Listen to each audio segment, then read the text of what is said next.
Okay.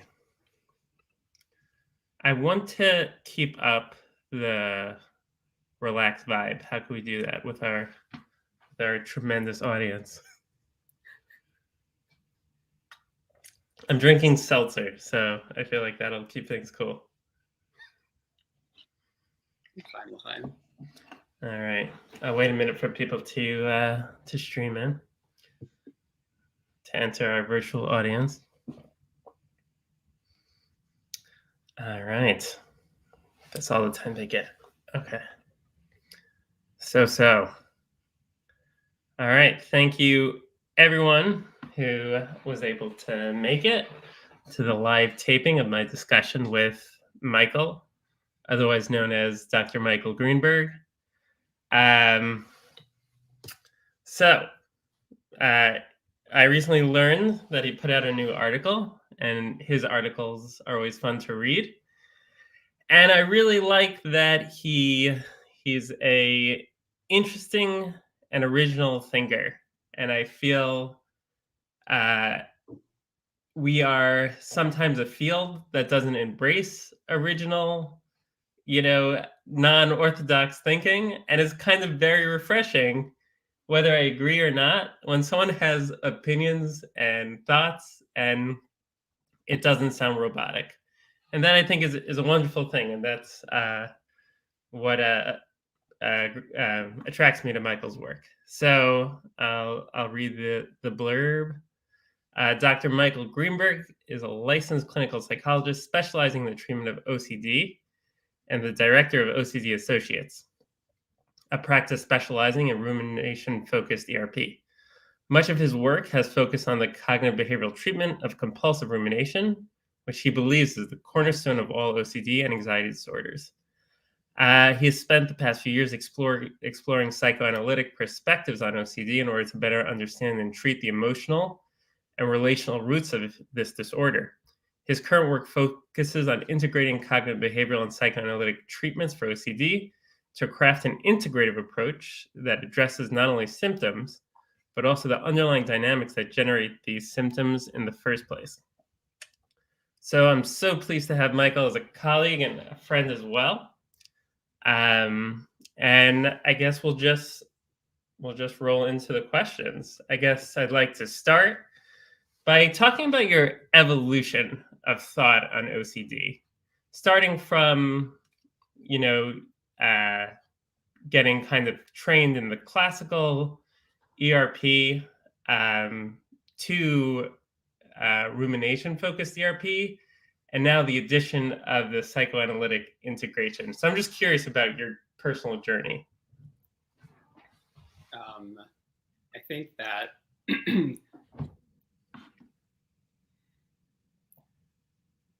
that mostly it's been guided by my own needs as somebody with OCD. And I think I originally, not 100% directly, but got interested in ERP because I was trying to figure out what to do for myself in true obsessive compulsive fashion. I was trying to be my own therapist. Mm-hmm. And that indirectly led to like formal training in traditional ERP. Mm-hmm. And then ultimately I did do a course of ERP with somebody who was extremely helpful. First, I tried ERP twice with people who were totally unhelpful.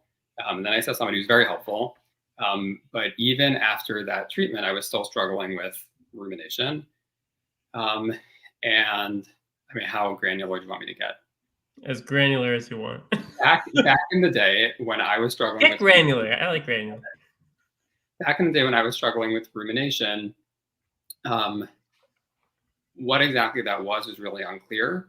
And what I was reading online was something to the effect of like, you have to let the obsessions be there, but not the compulsions.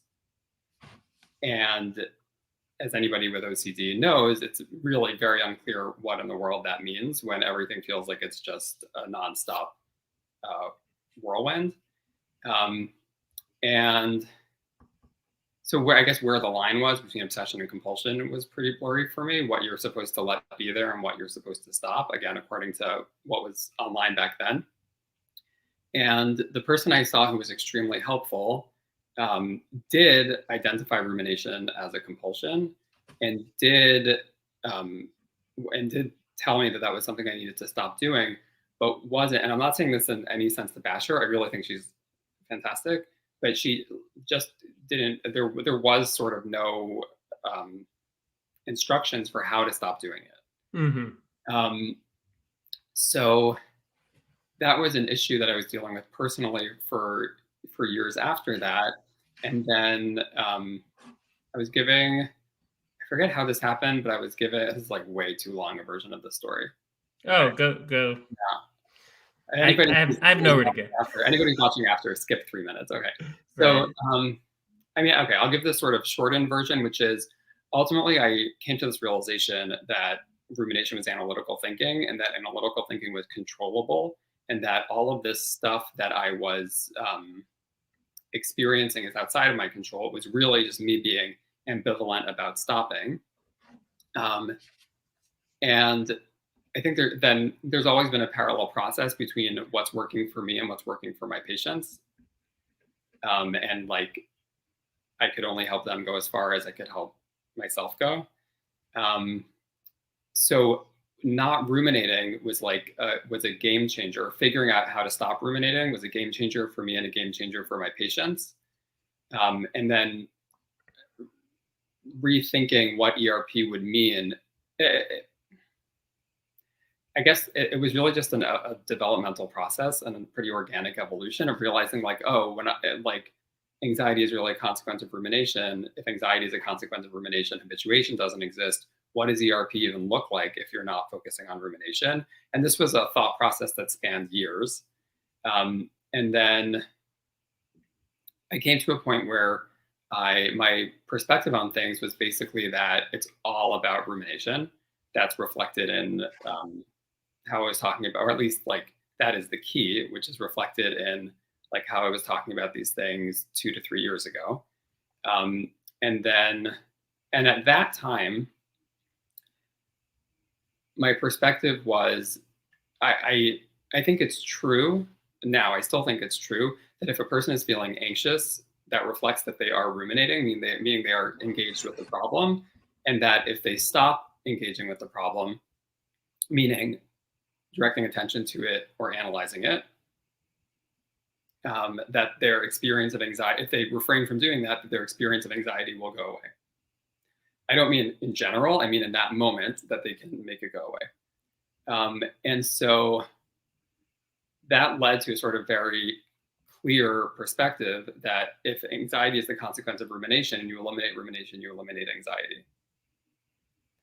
And the reason that that's it's a sort of circular thought process, because it's sort of like, and anybody who's listening to this and also listening to other interviews I've done recently, I apologize for the redundancy, but I'm going to share the same analogy that I've been sharing in general, because it is how I think about this.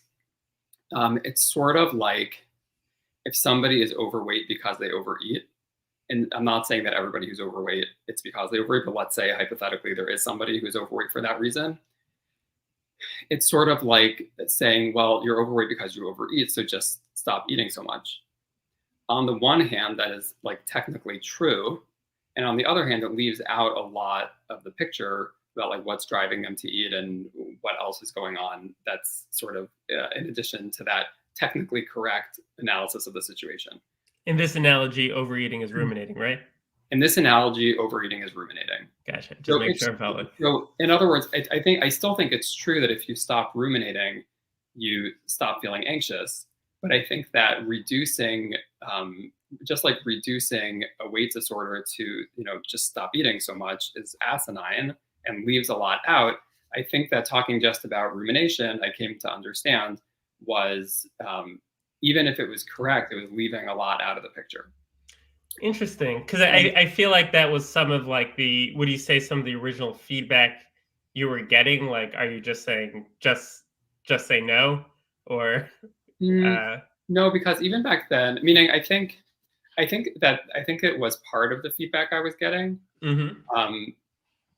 I think there was some resistance to telling people how much they have control over rumination and anxiety. And I actually stand by that. I think using the analogy of overeating, it's sort of like if we had somebody who didn't realize that they could control what they put in their mouth, who literally didn't realize that on a physical, technical level, they had any control over what went in. I think that's the state of affairs, 2 to 3 years ago. And so I do think the idea that you can control what goes into your mouth or that you can control rumination is like extremely important and can make a fundamental, like massive difference in people's getting better and in their lives. And I stand behind how crucial that is. And I do think that that idea was absent from the field. And I do still endorse the idea that if you stop ruminating, you do stop feeling anxious in that moment. Like if the person who's overweight because they overeat stops doing it, they will lose weight. Mm-hmm. I just think that we can't, I just come to understand from my own experience that you can, and with patients, that you can't reduce the whole picture to just what's true technically. And that we also need to understand the emotional forces that are driving the rumination in the first place. What makes a person compelled to ruminate? What makes a certain trigger as activating as it is? Okay, so ultimately you're finding that when the insight is there, it feels less asinine to say, just stop, or like in order to get better, you need to stop ruminating. It feels more whole. Well, it's not just and I think that's assuming. To remind me, do you have any background in psychodynamic, or was your program minimal? Minimal. Okay, so I think that people outside of a psychoanalytic context think that it's all about insight. Like if I understand on a very intellectual level, if I understand where this is coming from, then somehow it attenuates it. But really, like a psychoanalytic perspective has its own mechanisms of how things work and how it thinks about sort of the what's the word, like machinery, the machinations, like mechanics. Thank you. Yeah. Like how it thinks about the mechanics of psychopathology. So it's not, just as one example, if let's say we have somebody who has intrusive thoughts of hurting someone that they love. So let's say, I'm not saying this would be a correct interpretation in all cases, but let's say that in many cases, it might be that this is a person who feels conflicted or not allowed to feel aggressive feelings towards loved ones. That feels unacceptable because of how they grew up in one way or another.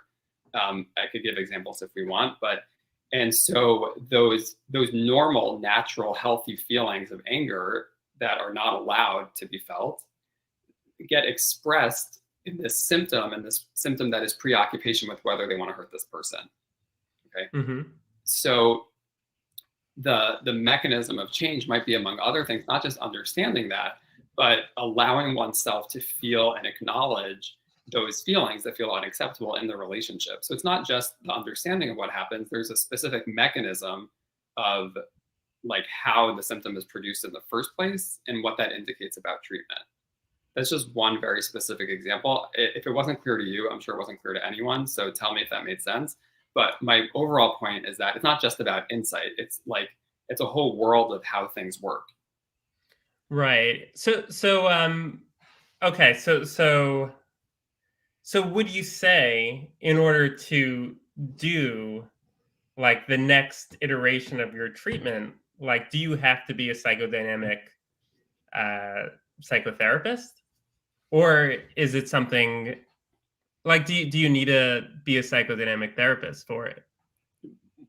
I mean, the term psychodynamic therapist makes it sound like sort of a very like a very clear definition of what that would be. Right. It's like you could be a cognitive behavioral therapist who learns some new skill or some new approach, right? You could, be a ERP therapist who does space training or whatever. Mm-hmm. So I think this is similar. I think that if you get some additional psychodynamic, psychoanalytic perspective on what's going on, it can equip you with an understanding and skills that you can use to help your patients that you otherwise wouldn't have. It's not like it's not like you need to do a formal 4 years of psychoanalytic training in order to help your patients. I think it's just additionally helpful. Okay, so getting back to the article that you just wrote and Mahler's work, could you explain Mahler's model of OCD and how you are integrating that into? Are you integrating into rumination-focused ERP? Is Yeah, that the? I think that rumination-focused ERP, as I envision it or as I conceptualize it, is inherently an integrative treatment. There's also an article on the website called Anatomical Models of Rumination that gives some examples of how one would interpret rumination from an analytic perspective. I don't know if you saw that. No. I didn't see that one. Okay, so that gets into like how this, where the analytic part of, by the way, I'm using analytic and psychodynamic synonymously. Okay. So that article, also causal justifications. There are a few more articles that get into how does the analytic piece of this treatment plug into the CBT part of the treatment. So as I conceptualize it, this is inherently an integrative treatment that includes both. I do think it's possible to do pure ERP from a rumination-focused perspective, not touch the dynamic stuff, and there's still a treatment there. Yeah, okay, you could be purely behavioral and do that. I think it'll be limited, but you could do a rumination-focused behavioral ERP. right. Like, which I imagine was the training you were already doing, right? That wasn't in the. Training actually has always had psychodynamic stuff in it. Oh. Malin has always been a part of the training. Okay. Core fear begins to be psychoanalytic. Core fear is basically adjacent to Malin. It's one part of Malin. Okay. So you asked about Malin. So basically, this is like the article is like several pages long, so I don't know if I can summarize it, but right. From a psychoanalytic perspective,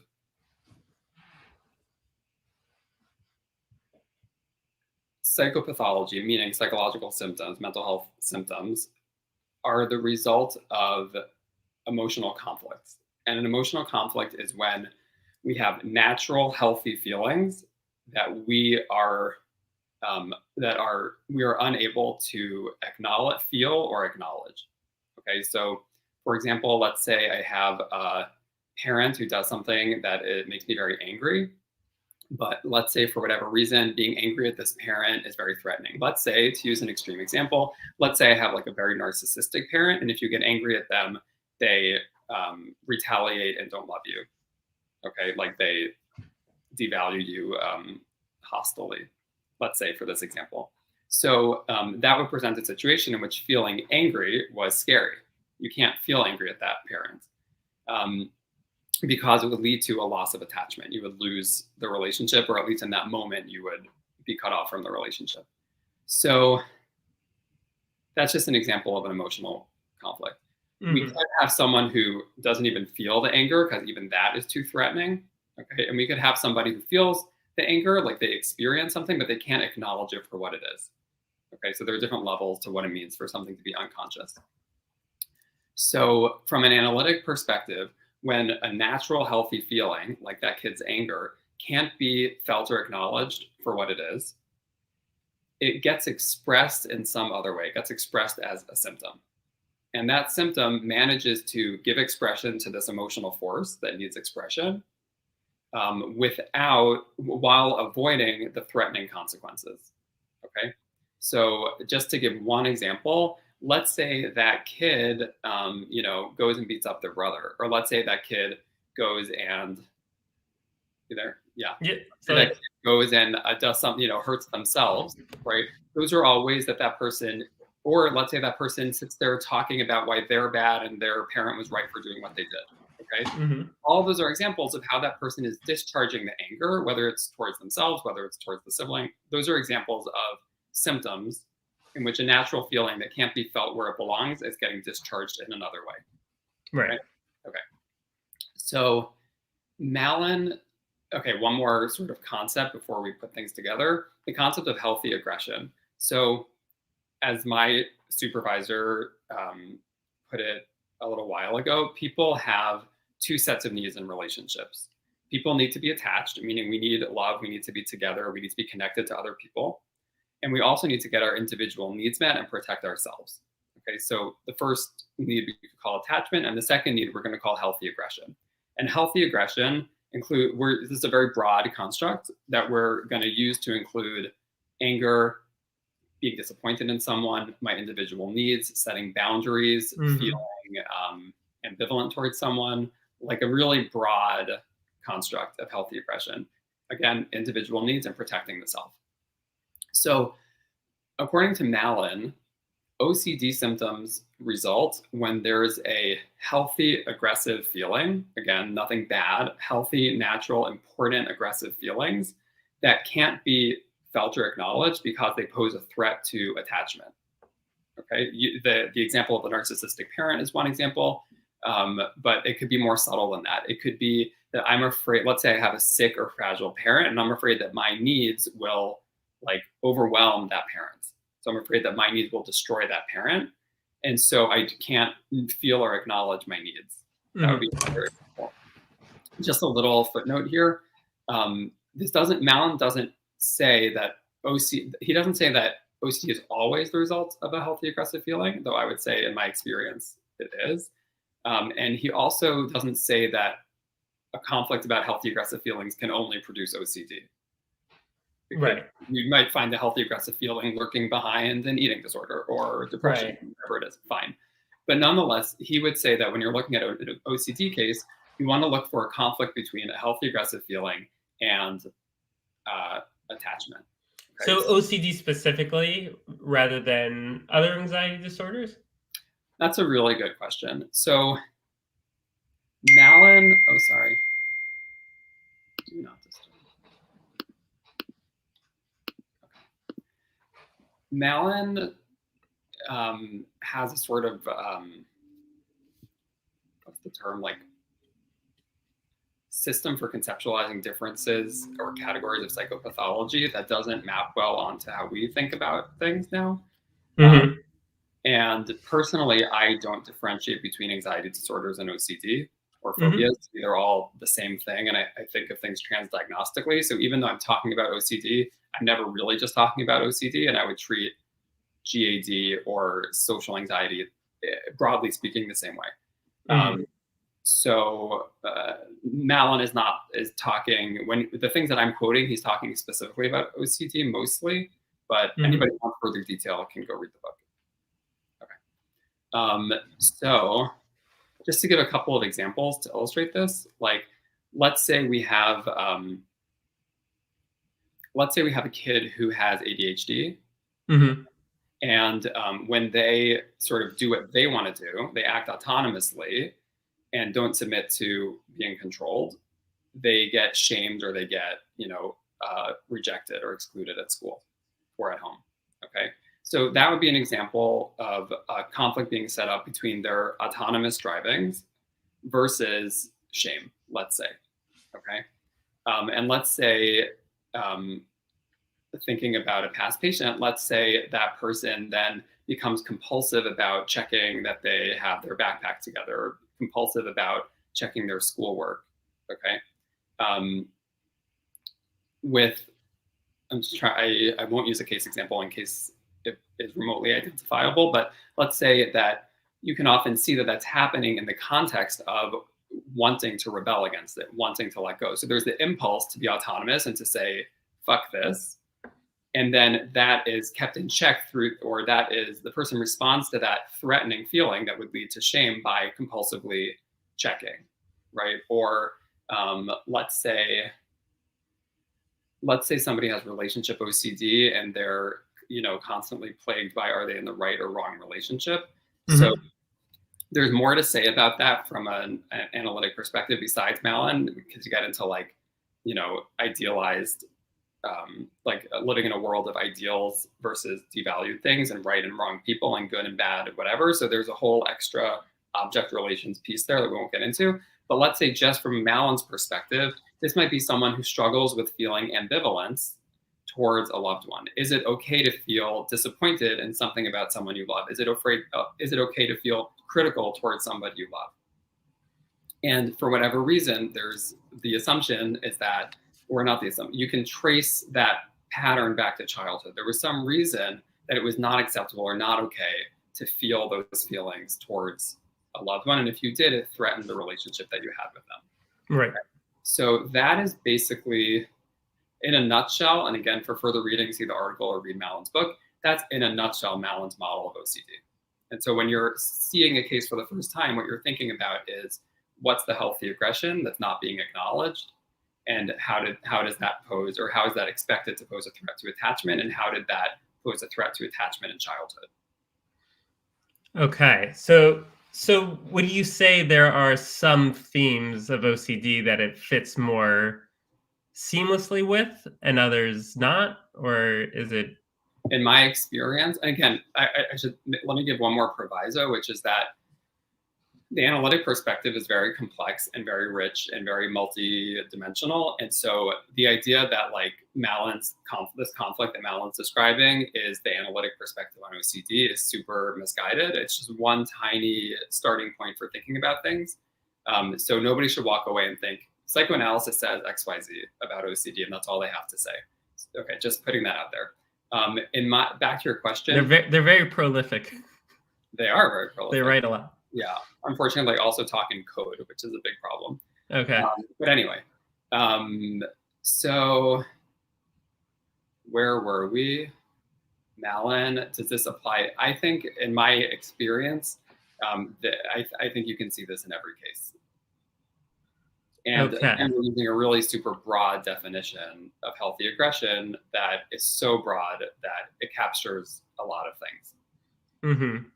So like walk me through like a course of treatment, right? Like, you know, the way like traditional ERP would have like sessions, mm-hmm. you know, let's say you'll have the intake, then you'll have the mm-hmm. Psychoeducation, mm-hmm. you know, higher, like what's like the progression mm-hmm. of kind of the new and improved RFPRP? Are you still calling it RFPRP or is?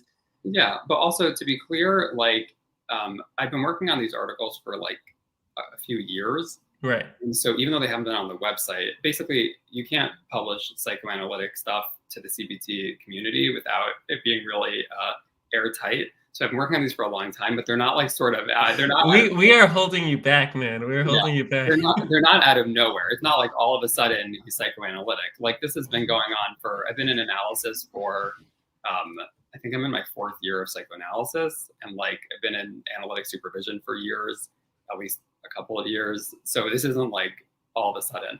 And like every training that we've given on RFPRP has always included the psychodynamic pieces. So it's not, when you say like, are you still calling it RFPRP?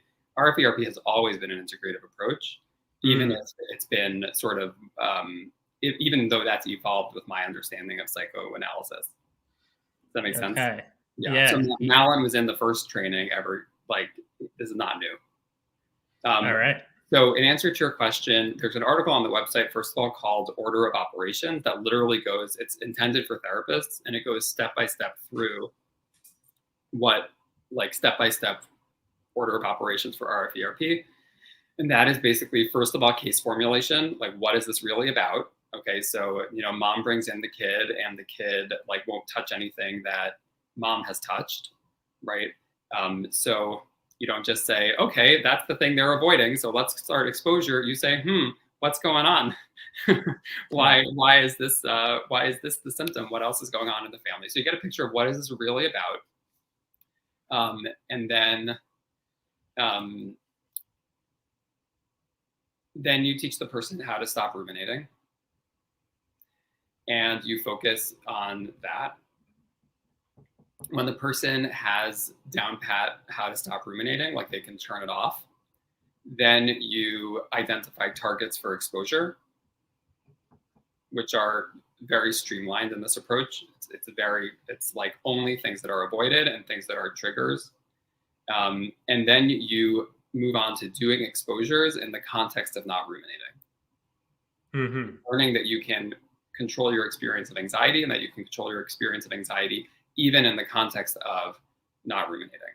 Okay, so bringing this to life, let's say we have a new mother who has intrusive thoughts of harming the baby, okay? And let's say our case formulation based on the first couple of sessions is that the issue here is really that the mother thinks it's unacceptable to feel hateful feelings towards their baby. That feels wrong, okay? Mhm. Maybe that's because they are from a family where anger wasn't allowed, right? It got expressed unconsciously, but it wasn't sort of acknowledged in relationships. It wasn't okay to feel angry. Or let's say this person came from a family where actually there was a tremendous amount of rage and they want to be nothing like that family. Okay, there's a disidentification. And so to them, they think that it's not normal to feel rage or hate in loving relationships. And so that's not acceptable to them actually because they were raised that way. Okay, but either way, let's say in this case formulation, which is not going to, we're not saying this is every harm case, but let's say Right. this person feels like it's unacceptable to feel those feelings. Okay, so that is sort of giving everybody, the therapist and the patient, a perspective on what might be going on here. Okay, and that's going to be the sort of overall framework or the overall context for everything else that's being done. When there are exposures, we're going to be thinking about what's going on in terms of that. Well, okay, I know I'm interrupting myself a bunch. Let me say one more side note before I go on. Sure. Part of an analytic perspective is not thinking you know everything in advance, right? So an analyst doesn't walk in on the first day and say like, here, boom, you told me 3 things, here's what's going on, I figured it all out, have a nice life, I'm smarter than you. An analyst is very much privileging the patient's experience and helping the patient to not making assumptions, or at least largely not making assumptions, and helping the patient to come to their own conclusions.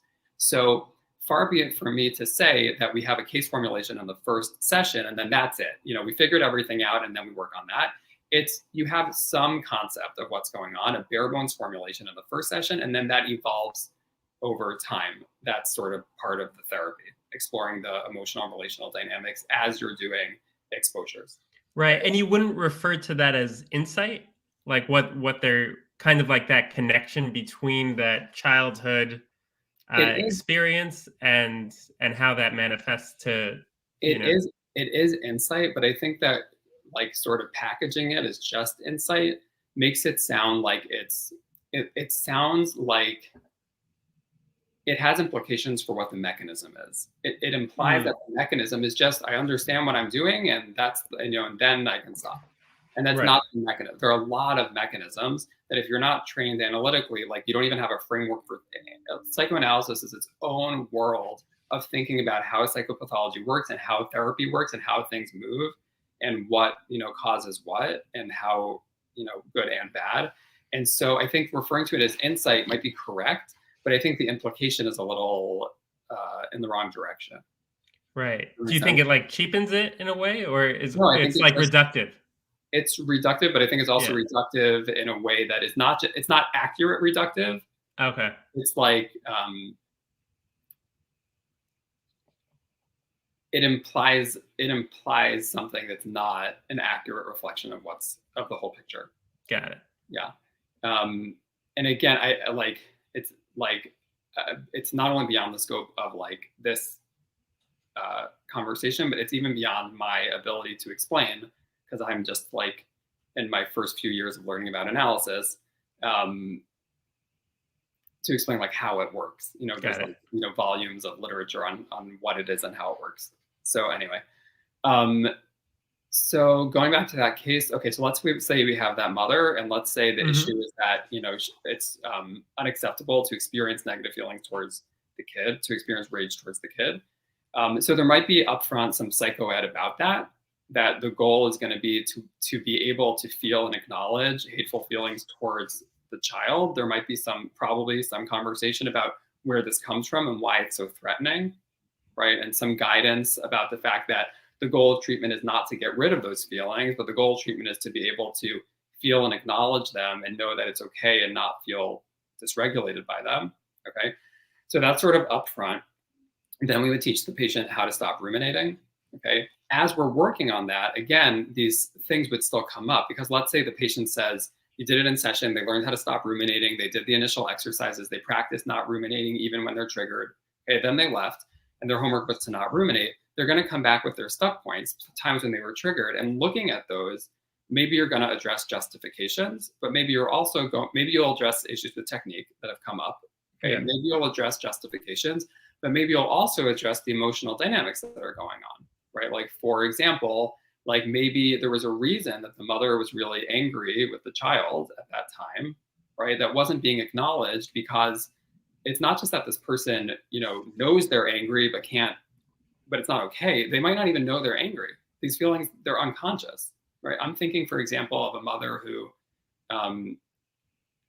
I don't think this is identifying in any way. I don't think this is identifying in any way. So I'm going to share it. Like, a kid was homesick and they were having all sorts of intrusive thoughts, or they were ruminating about, these kinds of things. And the idea of acknowledging that it's actually really annoying that the kid's homesick and that it's a huge inconvenience, right? But that wasn't something that crossed her mind, right? How could you be angry at a kid for being sick? What kind of a mother would feel inconvenienced by having their kid sick at home, right? That's an example of, like, they might not even realize that they're feeling angry. That might not like even dawn on them, right? So, fine, as an example. So as you're working through how to stop ruminating, you're also addressing these stuck points, which might also lead to conversations about these emotional dynamics, okay? So that's sort of ongoing. When a person is good at not ruminating and they're confident that they can do exposures while refraining from ruminating, then you start exposures. And then you practice doing anything that's avoided. So being in the room with the baby and the knife while not engaging, or, diapering the baby even though you're scared to do that, or being at home with the baby alone even though you're scared, whatever, the usual exposures, right? But in the context of not ruminating, and with this ongoing conversation of what is this really about? What are the emotional dynamics? What's not conscious here? How does this connect to other things? Right. And you mentioned, like, it does help with fine tuning exposure. So could you give example of, like, how that I'm not going to call it insight, but how that connection, Emotional perspective. emotional perspective, let's use that. Yeah. How would it fine tune, like, an exposure? Like, Let's say, for example, you realize that, and switching examples, okay?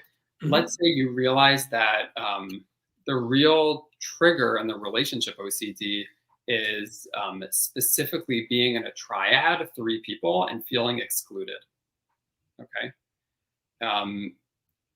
So that might change, what the exposure is. Then you can figure out that that's the situation the person has to be in.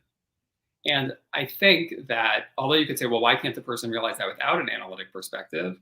And I guess, you could technically, but somebody who's not analytic is not going to be listening for Oedipal dynamics. Is not going to be listening for, oh, you're in a group of 3. Automatically, I'm thinking of your parent and you, and automatically I'm thinking about feeling excluded. And so, I mean, you could just think behaviorally about that. That is the trigger, right? But you probably wouldn't even see it, right? Or you might not even see, let's say somebody who's contamination OCD, well, I don't want to get into that. Does that make sense? It's just as an example. That's an example of fine tuning, or fine tuning, like, what's going on internally during an exposure. Like, maybe, I don't want to touch anything sexual in an example, because I think it's, like, beyond the scope of this conversation to explain all the details to prevent someone from getting triggered. So, what's the type of OCD?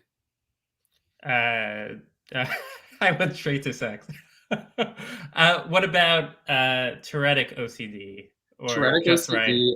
right? Okay, Tourettic OCD is interesting. It is really a subtopic. Okay. I gave you an annoyingly hard one. Go on. No, it's not a hard one.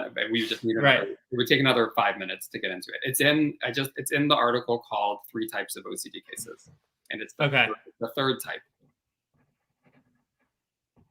Oh, and okay, so well, I think it's worth it, because that's a particular interest of mine, like Tourettic OCD as well as sensory motor for this. Okay, let's go. So let's make it happen. Okay, let's go. So how much time do we have? Are we good on time? I feel like I don't know. Droning on and on. Okay, so it's based on your schedule. I'm flexible. So Malin talks about this conflict between healthy aggression and attachment. Okay, and then for those who read Core Fear, several years ago, they might be going like, how does Core Fear fit into this? Okay, So over the past few years, I've also been thinking about how does core fear fit into this, because I've definitely seen that there's always one type of feeling that a person is avoiding. So how does that fit in with Malin's model? So there are three models or three types of cases in which the core fear and Malin's model fit together differently. Here we go. That sounds very convoluted, but the examples will bring it to life. Mm-hmm. The most basic situation is where the core fear is a loss of attachment. In other words, I'm afraid that if I, kill the baby, right, or if I allow myself to feel, no one's gonna like you. Right. I'm gonna lose my everybody. Right. I'm gonna be right, exactly. Or if I do this thing, I'm gonna get canceled, or I'm gonna molest someone, and then I'm gonna go to jail, whatever it might be. So there's a conflict between. And to be clear, we're not saying that those things are real, and we're not saying that those are what a person really wants to do. We're saying those are not what a person wants to do. The feelings they can't feel are normal, natural, healthy feelings. And those are just symbolic symptoms that are reflecting the real feeling that is not being acknowledged. Okay. So but that's simple, right? What I'm afraid of is losing attachment. Easy. Okay. The second type of case is probably what we'd call an avoidant attachment. And these are people who are actually, scratch that. I don't know exactly if it's one-to-one, so forget that. The second type of case is someone who is more afraid of vulnerability to loss of attachment than to the loss of attachment itself. So this is a person who would rather break up and end the relationship than risk feeling vulnerable to you breaking up with them. This is a person who would rather believe that they are the worst person in the world and undeserving of love, right? Rather than allow themselves to feel like maybe they're not the worst person in the world, or to venture out and try to form relationships. Or this is someone who, this is in whatever way it is, this is someone who would rather get it over with. Okay. Mm-hmm. And so this person, for them, the worst feeling is not loss of attachment. They want attachment too, like everybody else, but they would rather forego attachment and avoid the feeling of instability, avoid the feeling of vulnerability, avoid lying in bed at night knowing the front door is unlocked. Does that make sense? Yeah. Okay. So type 2 is people who would rather get it over with. This is important because they do counterphobic things that don't seem to make sense. Like, why would you do this thing that's hurting you? Why would you run towards the thing that scares you? If you want the relationship, why would you break up with them? Right? Mm-hmm. Okay. So that's type 2. So there's the same conflict that Malin describes between healthy aggression and attachment. Okay. But for this person, the most painful thing is being in that state of conflict where they're afraid, the instability and the possibility of losing the attachment. That is the most aversive feeling. That's the core fear. That's the thing that everything's organized around avoiding. Anything to not feel unstable. So type 1, anything to not lose the attachment. Type 2, anything to not feel vulnerable to losing the attachment, anything to avoid that instability. Right. Okay. So good. Okay. These are two sides of the same coin, right? So for example, somebody who's ruminating about whether they're in the right relationship or whether they're a pedophile, usually they're going back and forth between, well, maybe I just need to accept that it's true and get it over with. No, it's not true. Right. So, and that could describe either one, but at the end of the day, they land in one of the two places. Right. Okay. Type 3 is what in my practice we call double triangle cases or double conflict cases. Okay, so these are cases where Malin's conflict between healthy aggression and attachment produces a symptom, but then when the person exhibits that symptom, that is also a threat to attachment. Okay, so for example, the kid is anxious, and then the parent shames them for being anxious, or the parent invalidates them, or the parent says, I don't know what, like, I can't do anything for you, right? So in other words, the symptom itself presents a conflict with attachment. So first, they can't acknowledge their aggressive feelings, their healthy aggressive feelings, because it would pose a threat to attachment. That produces a symptom. And then the symptom itself also poses a threat to attachment. So it's a conflict on a conflict. I can't show that I'm mad, but I also can't show that I'm anxious. Right. Okay. So I think that this is many, if not all, sensory motor cases. I think this is many, if not all,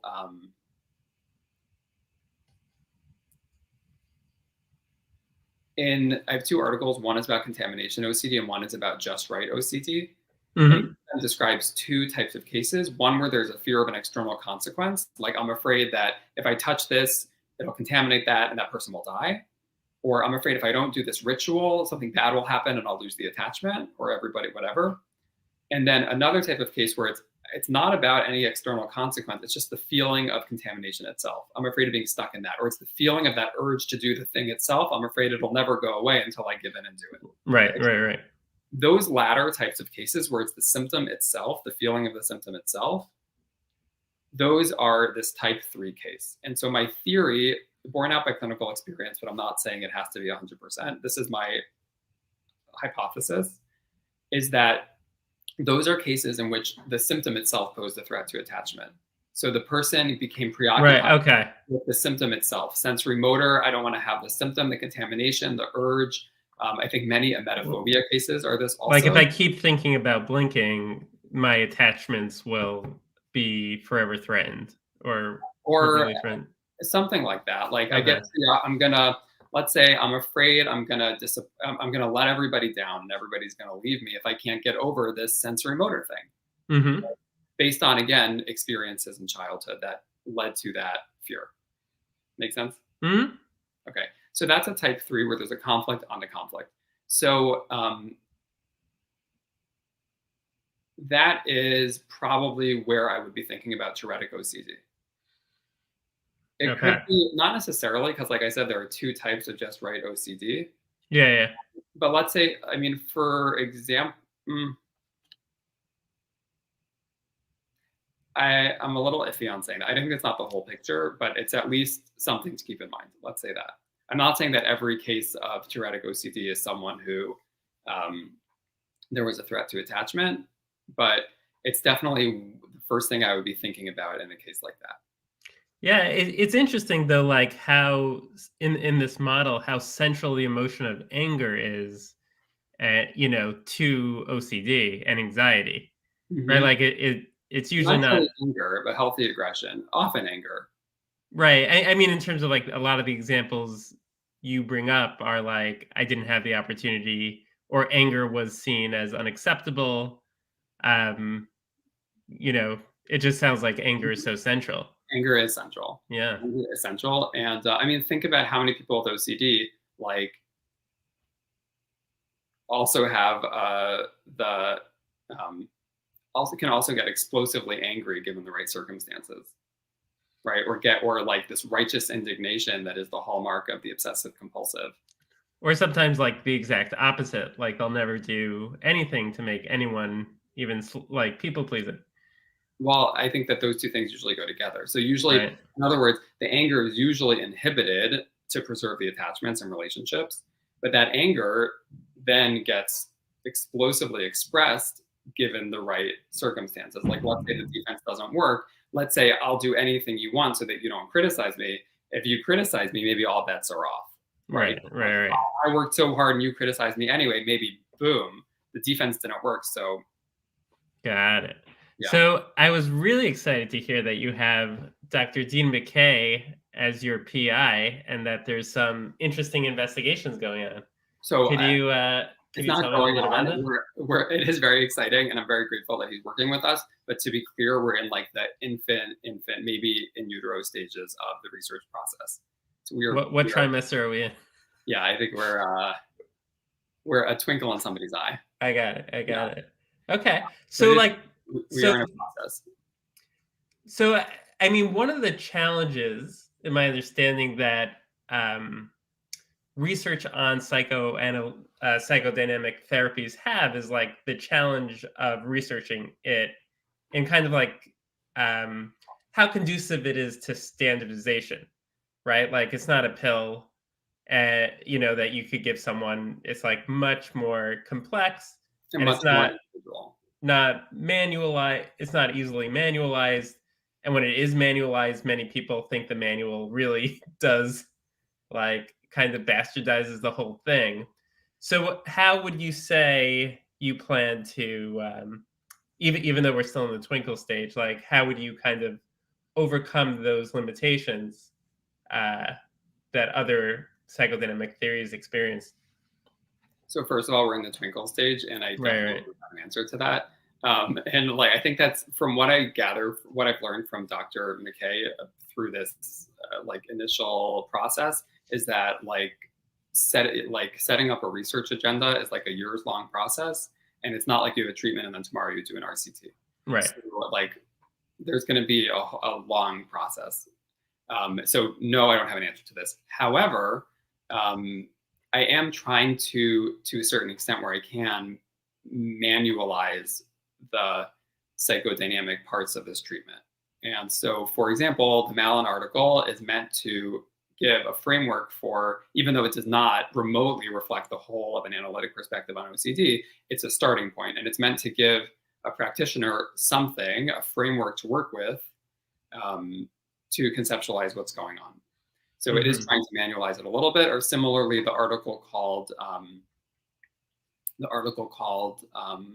Anatomical Models goes through like different ways that you could take somebody's rumination and put it through like an analytic machine. So for example, let's say someone is sitting there and because I was going to use an anger example, but I'll use a not anger example. Just let's say a person is sitting there and they're thinking,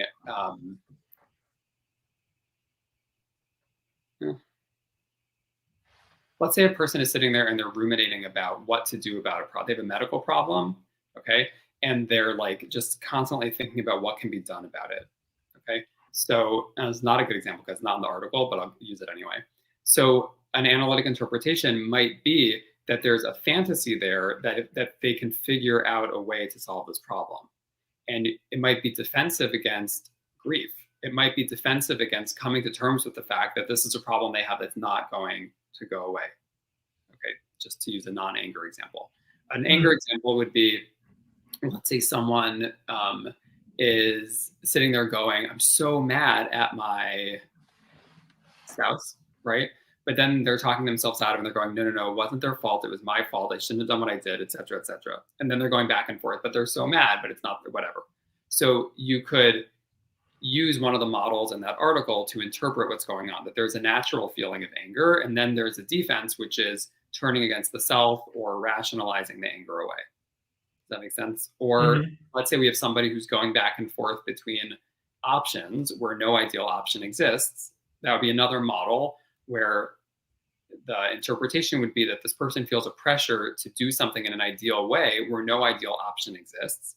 And they need to come to terms with the fact that they don't have an ideal option and that they have to pick from one of the unideal options, which might also happen in the context of a conversation about where this pressure to be ideal comes from, what they're afraid will happen, or what they're trying to accomplish, depending on which way you view it, by picking an ideal option, or what they're afraid will happen if they pick the wrong option. Does that make sense? So that article sort of gives some frameworks for like a manualized analytic approach to a person's rumination, what might be going on.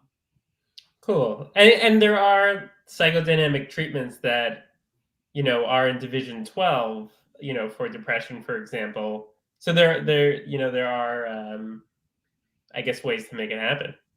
The truth, I'm not so familiar with the empirical research on analytic treatment. I know it exists. I know Shedler had a important article that like provided evidence that it's effective. I think what's hard is that people who practice analysis and people who are in analysis, like we know it works because we have the experience.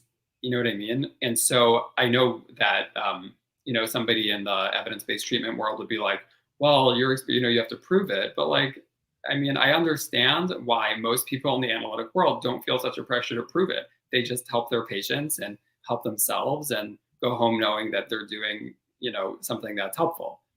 Right. So, but at the end of the day, if you want people to know that your approach works, you have to prove it. So we will work with Dr. McKay, and hopefully we'll be able to show that it's effective. Right. I do think there's some parallel to religion in a way, where an atheist will be like, "Where's your proof for God?" It's like I experience God, I see it, I live it, I get joy from it, I give other people joy from it. I think there's some parallel. That's interesting. Yeah, that's interesting. I did want to open up the floor to some questions if anyone in the audience has some. That was like really awesome. What? Throw out that if any of this was unclear, just the article, I think, is my best, clearest version. Yeah. And where could people look up all your wonderful works? On my website under articles. Okay, articles. If they Google my name and articles, they will find it. So if anything wasn't clear, there's a few Michael Greenbergs that are fighting for spot number 1. Oh, sorry, OCD, at OCD. Okay. You like being a law firm, like looking up articles. I think there's like a neurologist at Harvard or something. All right, he's going toe to toe. Yeah. So any questions anyone would like to bring up? Let's see. All right, I guess. Man. Usually I get like some random anti-vaccine comments or like some random stuff. No, in one of my talks. Okay, so I don't see any comments. We're not talking about paranoid delusions today, so. Unfortunately. Yeah. That's part 2. Yeah. All right. Wait, I got one. We have a question. Make it happen. I see. What's your question?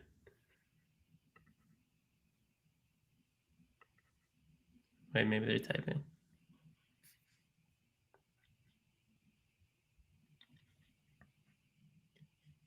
Okay, so it's how do you treat failure to launch behaviors in people with OCD? I think that I can't answer that because I think it's really case specific. I don't have an across the board answer to that. Unfortunately, I'm sorry. Yeah. I think there's not a ton of research on failure to launch, but Dr. Leibowitz's space model has so I could speak to that approach also. If what we're talking about is a person, because failure, what we're talking about is an older child who lives at home with parents, then I think a lot of the conversation is probably around boundaries and accommodation. But I'm not taking it for granted that that's every case. Of course. Maybe I'm wrong, but when I was thinking failure to launch, my first thought was like an adult child living at home, but then I was thinking we could have a failure to launch where they're not. Very often they might be like in an apartment that the parent is paying for, or or sometimes living at home, sometimes just like not. Yeah. Yeah. I think that it's often the case that people with OCD have parents with OCD. And I think that that's not purely about heredity. I think that's also about like how these dynamics play out across generations.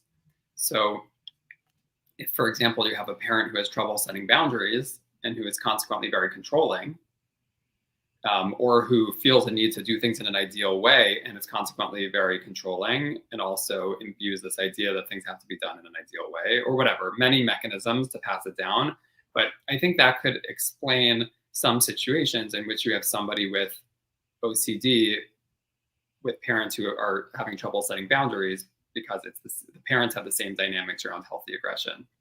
Yeah, I thought you wrote a beautiful in your article about not parent blaming, and how like the parents' behaviors are just as understood through their own challenge, and like people are doing the best they can. There's like a lot. I thought that was very sweet, and I could see a parent really gravitating to that if they feel like they screwed up their kid. There's a line somewhere that we teach what we need to learn the most or something. What is that? We teach what we need to learn. So I would say in that paragraph, I was trying to teach what I need to learn, which is not to get mad at the parents for the ways that their dynamics are affecting the kids. All right. Well, when perfectionism and hyper-responsibility OCD converge with attachment issues. Okay, I think that we're in a specific case, and probably we're probably not going to dispense like clinical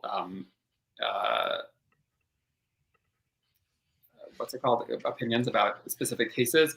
But if I were gonna advise about a case, I would just need to know kind of more information. Right. So I don't think I can do a good job on that one. That sounds Yeah. awesome. I'm Well, sorry. this whole talk was just a ruse for me to be able to talk to you, because it's always really fun. I don't know. It just had to be under these pretenses, unfortunately. We did speak last week, so I don't know. Yeah, we did. But I sometimes I need more. There's one more question. I'm wondering if you would treat a need to know the theme a similar analytic way. Reinforcement. Okay, wait, I imagine, why would an analytic process serve as a negative reinforcement? Because you're assuming that, I think there's an assumption here that an analytic process provides reassurance, and that is not a correct assumption. Meaning it's not the case that like needing to know about why I have. I see. Yeah. So this is addressed in the article in what I think was a very helpful way. So check that out. But basically, if people knew how to read, we wouldn't need it. I'm not criticizing Devorah for not reading it. I'm saying for anybody who's also wondering about this, or if I don't do a good job of answering it, I'm just referring you to the article where I did address this. Okay. So, I mean, basically the answer is you can turn anything into a compulsion, right? You can turn doing exposures into a compulsion. And so similarly, you could turn like psychoanalysis into a compulsion, and somebody walking around thinking they're gonna figure it all out. And the words that come to mind that I talk about in the article are omnipotency and omniscience.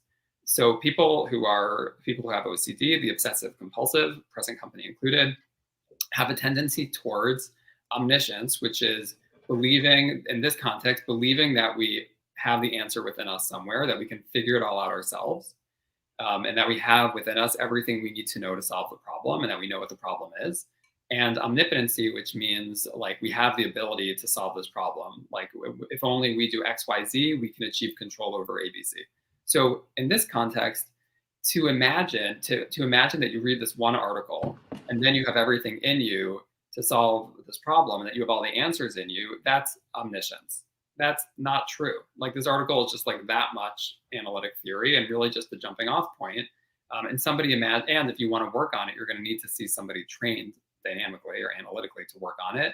And so the obsessive compulsive who is looking for all these answers in themselves is being omniscient. So that's probably how I would address it with someone, that they're searching within themselves as if they're going to find these answers in themselves, as if they have everything they need within them, as if they know everything there is to know to solve this problem.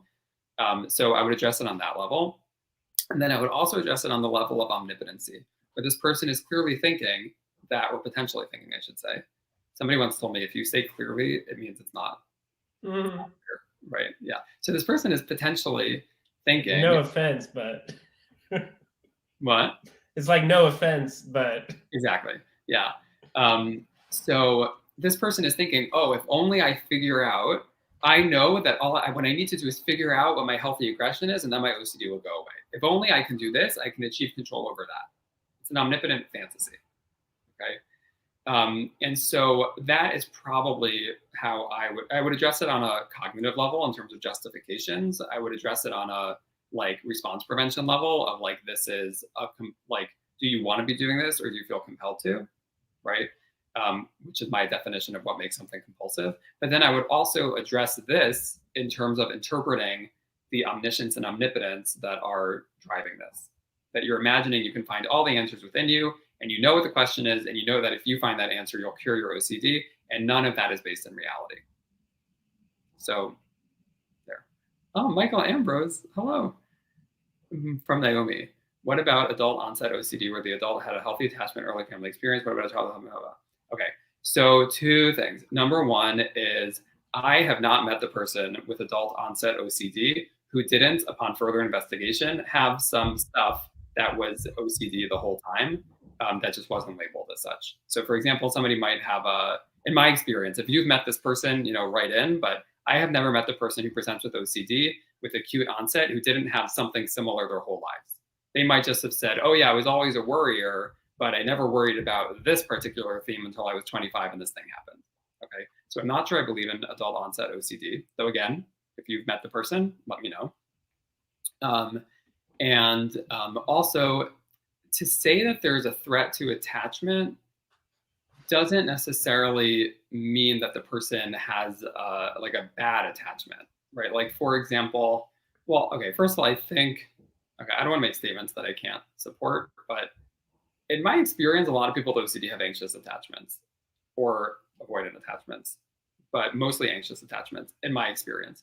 But could you have somebody who's securely, so, but anyway, I'm not saying, just because we're thinking about the possible threat to attachment if you were to feel certain things, that doesn't mean necessarily that you have, globally speaking, an unhealthy attachment. And this question also sort of implies like healthy, unhealthy, good, bad, right? Like there are good families and bad families, but the reality is that families are comprised of people. People are all flawed. Everybody has a personality and everybody's got their things about them. And so there's no perfect family. And if a patient says, oh yeah, my childhood was good, that's like a red flag that this person idealizes their family and their childhood and has trouble looking at the things that were not so good. That doesn't mean that there aren't better and worse, healthier and less healthy families and childhoods. But at the end of the day, like, you were raised by two people who were human. And that means they had things about them that were lovely and things about them that were problematic. So, I don't know if that answered the question, but we're not necessarily saying that somebody with OCD has to have, like, globally speaking, a bad attachment, whatever that means, if that means anxious or avoidant. But we're also assuming that every family has its dynamics. And no matter how lovely it is, nobody's perfect and no family is perfect. All right. And I just want to be respectful of your time, but one more question, because I was this is an VA important with her. So I would say, first of all, actually, this is a good opportunity for this disclaimer, which is that I am not saying that we should replace ERP with psychoanalytic psychodynamic treatment. Okay, like, frame that and put it on the wall. I'm saying that we should enhance ERP and CBT for OCD with analytic perspective. And so if somebody has OCD, I would tell them, first stop is ERP. Get as much as you can out of ERP. From my perspective, rumination-focused ERP. Learn how to stop ruminating, weed whack your symptoms. And then once you're able to sort of rein that stuff in, it might be time to go look at what is going on there. But also, I think that when people are talking about the meaning of the obsession, I think the implication, or I think what people are concerned about, is that they're saying is that somebody's going to say it's real, like you really are a pedophile, you really are a murderer, and like that's not what we're talking about. We're not talking about we're talking about, for example, let's say somebody grows up, gay, and then has like sexual obsessions, right? So looking at the meaning might be understanding that this is a person who, for a long period of their life, developmentally, was somebody who was constantly, let's say, scrutinizing their sexual feelings and being scared of their sexual feelings and scared about how those feelings might lead to rejection. And that now, even though on the gay level they're okay with it, that sort of unconscious, the ghost from the past is still haunting them, right? So I don't see how that could ever be, harmful or damaging. I think the assumption is that you have to work with somebody who knows what they're looking at, right? And if you walk into somebody's office and if somebody thinks that a psychodynamic interpretation is saying you really do want to murder, you really are, or whatever, that's not what this is. That's not a correct. R.L. Rubinstein, if I'm not, and I want to answer this question well, so if that is not a helpful answer to your question, can you send a follow-up message? I think the ERP world has a certain sensitivity to the patients that they've who show up in their office, having been in analysis for 12 years, and who've just been doing compulsions the whole time. Yeah. And Malin says, we know psychoanalytic treatment doesn't work for OCD. And he means psychoanalytic absent behavioral, meaning this or that, not an integrative approach. Nancy McWilliams, I was privileged to speak with a few months ago, and she said, we know that psychoanalysis, it's accepted that psychoanalysis doesn't treat OCD, and nobody's arguing with that. And so, very much so, we've definitely had patients. I've had patients who have been in years of psychodynamic psychoanalytic treatment and not gotten better, and that makes perfect sense to me. And I'm not advocating for that. I'm advocating for ideally an integrative approach. But if not that, then starting with getting rid of your symptoms, because analysis is not going to do that, or at least if it does anything, it's going to take an extremely long time. But also, I think the evidence is that it doesn't do that. And then after you've gotten rid of your symptoms, mostly, then, or after you've gotten control over them, then going for the roots. Like first you weed whack the field, and then you go for the roots. I'm actually coming from psychodynamic perspective. I'm not quite sure why people think it's damaging. Mwah. Agreed. They don't know what it is. People who are CBT and have never been in a psychoanalytic treatment, or I guess maybe some of them have been in a bad one. Like there's a lot of devaluing something that they really don't know what it is. And I will add, on the analytic side is exactly the same thing. I did an analytic training last year, and you should hear the stupid things they said about CBT. Like they have no idea what it is. They're equally devaluing, unfortunately. I would like them to be above that as analysts, but they also devalue the other thing. So I'm not idealizing or devaluing either. I'm saying both of them have limitations. CBT doesn't have much to say about what's going on emotionally underneath it all, why this person has these symptoms and how this connects to everything else. Analysis isn't really good at treating the symptoms. And Malin advocated for, and I'm advocating for, an integrative approach that takes the best of both. Also, I just want to name the meta-analysis that came out last year that reminded us all that ERP is a limited treatment. It is very helpful to many people. It is not all the way helpful, and it does not help everyone. And so I think when we use the term gold standard, even though that's accurate, it is considered the gold standard. It's what everybody should do. It's the best evidence that it gives the best help. That term makes it sound to the obsessive compulsive who is already prone to idealizing things and devaluing other things, makes it sound like this is the gold standard treatment. This is going to cure my OCD, right? Even if we didn't say that, the term gold standard really implies that this is some sort of an ideal treatment. And I think we as a community need to come to terms with the fact that it's not an ideal treatment. It's a helpful treatment. And there's a lot of room for improvement. And there's a lot of room for adding other things. And I think that's where, like, I think research is a very beautiful thing, right? Because, like, you're able to come up with a meta-analysis that says, like, hey, you know, there's room to improve. And also, like, if you have two rooms of people saying the other person's treatment is worthless, and, like, I think that's how research transcends opinions and things like that. As people who have, research degrees, we also know that research has got a lot of limitations. Right. Like absolutely. The very mechanisms of research have a lot of limitations. Like, for example, the fact that anybody included in an RCT for a CBT in a randomized clinical trial for a cognitive behavioral therapy is cherry-picked. If there is anything about them that does not fit in a very narrow box, they're not in the study. It depends on which. Like, I think that's also a... You think somebody's getting into in an ERP for OCD trial if they have a trauma history or if they have any personality issues? They're not getting in. They're not in the study, and they're not part of these data.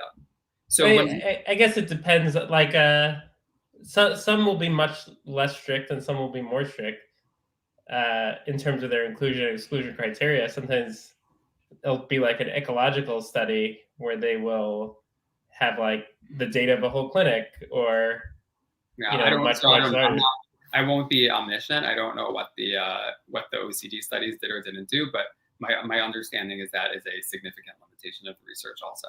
Gotcha. Yeah, definitely. Well, this has been really awesome. I appreciate your time. Thank you for having me. And I am so excited to see where this goes. And, keep up the good work, my good man. Thank you.